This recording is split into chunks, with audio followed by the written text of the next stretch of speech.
અન્નપૂર્ણા રસોઈ ઘરમાં તમારું સ્વાગત છે. ચાલો આજે આપણે બનાવીશું પંજરી. કૃષ્ણ ભગવાનની પ્રસાદી આપણે બનાવીશું. તો એની માટે આપણે સાકર લીધી છે 1 કપ આપણે દાણા લીધા છે, મખાણા લીધા છે 8 થી 10 નંગ, સૂંઠ પાવડર છે, જીરું છે અને કાજુ બદામ બંને 4 કટકાટ લીધા છે. મરી લીધા છે આપણે અડધી ચમચી જેટલા, વરિયાળી લીધી છે 1 ચમચી, 1 ચમચી આપણે અજમા લીધા છે અને આપણે 1 ચમચી સુવા દાણા લીધા છે. આપણે કઢાઈ લીધી છે, એમાં આપણે 1 થી 1.5 ચમચી જેટલું ઘી નાખીશું. ચલો આપણે ઘી મેલ્ટ થઈ ગયું છે તો આપણે ગેસ એકદમ ધીમો કરી લીધો છે. હવે આપણે આની અંદર મખાણા નાખીશું. મખાણા આપણે થોડાક શેકી લેવાના છે. આપણા મખાણા થોડાક શેકાઈ ગયા છે એટલે આપણે આ 4 પીસ કાજુ અને 4 પીસ આપણે બદામ નાખીશું. એને પણ આપણે શેકી લઈશું. ચાલો જો આ રીતે કલર બદલાઈ ગયો છે અને બધી વસ્તુ સરસ રોસ્ટ થઈ ગઈ છે. હવે આપણે આ થોડીક દ્રાક્ષ નાખીશું. દ્રાક્ષ આપણે છેલ્લે નાખવાની છે અને મને પહેલા મસાલામાં બતાવતી વખત ભૂલાઈ ગયું હતું. દ્રાક્ષ આપણી આ રીતે ફૂલી ગઈ છે અને આપણે બધી વસ્તુ શેકાઈ ગઈ છે. તો આ વસ્તુ આપણે પહેલા કાઢી લઈશું બધી. હવે આપણે બધા મસાલા શેકી લઈશું. તો આપણે પહેલા જીરું નાખીશું. એના જ કરેમાં આપણે શેકવાનું છે બધું. હવે આપણે સુવા દાણા નાખીશું. બધી વસ્તુ આપણે મીડિયમ ગેસ ઉપર જ શેકવાનું છે.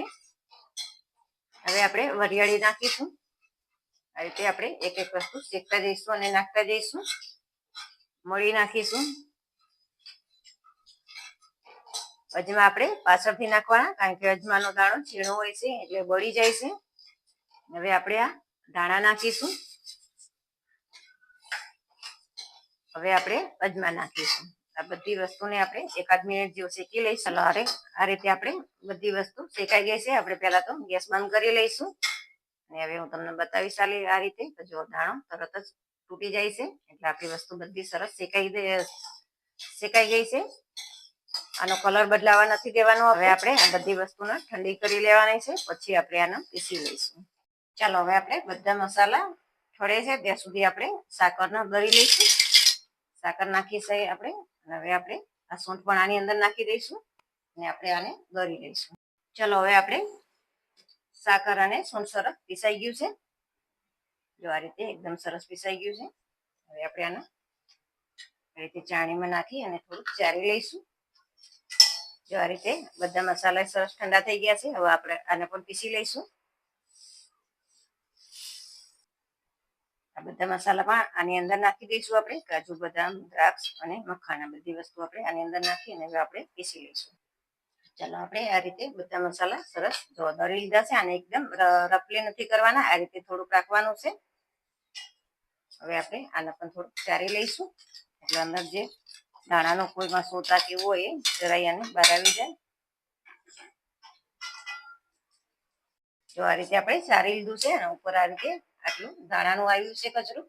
તો આ રીતે જો સરસ થઈ ગયું છે. હવે આ બધી વસ્તુ આપણે મિક્સ કરી લઈશું. જો આ રીતે આપણી પંજરી તૈયાર છે. તો જો આ રીતે ઘણા કોરી રાખતા હોય છે તો આપણે થોડી કોરી રાખવાની છે ભગવાન માટે પ્રસાદી, અને થોડી આપણે ઘીવાળી કરીશું.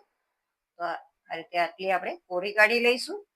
આની અંદર આપણે 1 ચમચી ઘી નાખીશું. જરૂર પડે તો પછી આપણે થોડુંક નાખીશું અને બધી વસ્તુ સરસ આથી મિક્સ કરી લઈશું. પણ આ રીતે ઘી નાખીને બનાવતા હોય છે અને ઘણા કોરી પણ રાખતા હોય છે. તો આપણે બંને બનાવવાની છે. જો આ રીતે આપણે 1 ચમચી ઘી નાખ્યું છે તો એ પણ આપણે હજી થોડીક જરૂર લાગે છે તો હજી આપણે 1 ચમચી ઘી નાખીશું.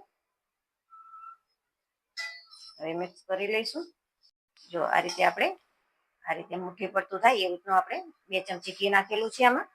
જો બહુ સરસ થઈ ગઈ છે. અને ચમચીથી આપણે આ મિક્સ નથી કરવાનું, નહીં તો ક્યાંક ગાંઠા રહી જશે. હાથથી જ્યારે ત્યાં મસરીને આપણે મિક્સ કરવાનું છે એટલે આપણી પંજરી બહુ સરસ થશે. તો આપણી આ પંજરી પણ તૈયાર છે.